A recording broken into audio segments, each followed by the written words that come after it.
Thousands were arrested at college protests. For students, the fallout was only beginning. Associate D. Press.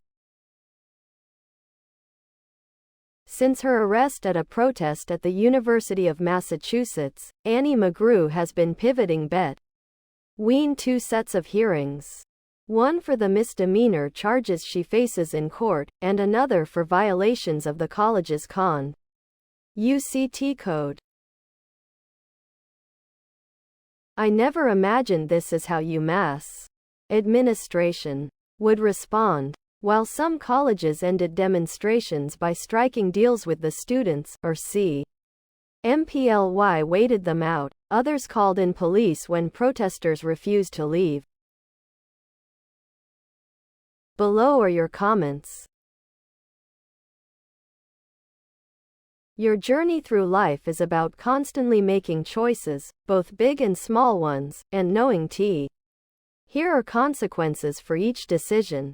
I try to distill life down to simple rules.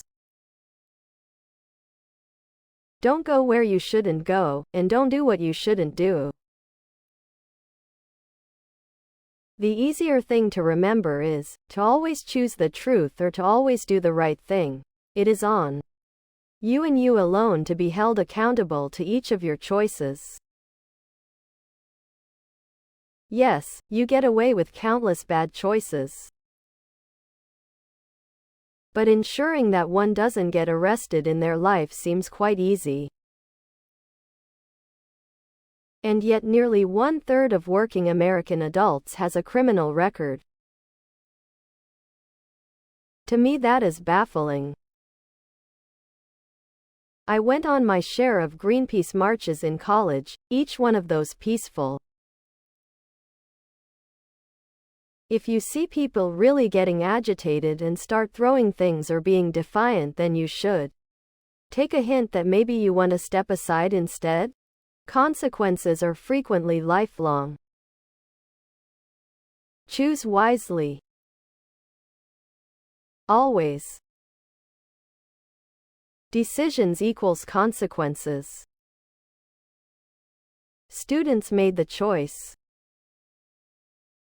They just don't like what is happening now that they have to face the consequences.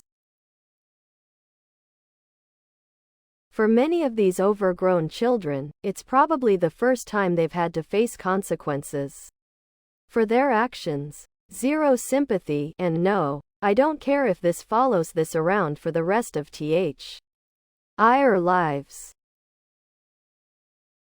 When I was young in the early 70s, the Vietnam War was still fresh in everyone's memory and emotions were high. I did some things and I paid a very high price for it.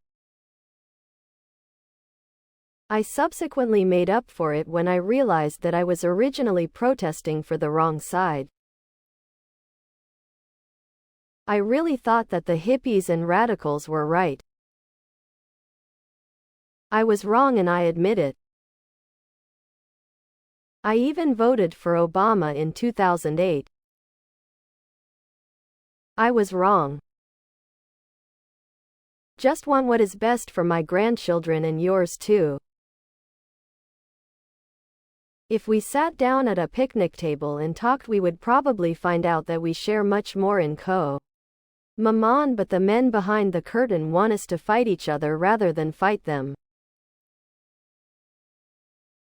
You have a generation trying to romanticize the historical civil movements of the past and have yet to find a worthy cause. They wanted to be part of history, but the optics are a bunch of coddled children lacking in emotional intelligence and personal accountability. Please subscribe to my channel. And if you like it, please thumbs up.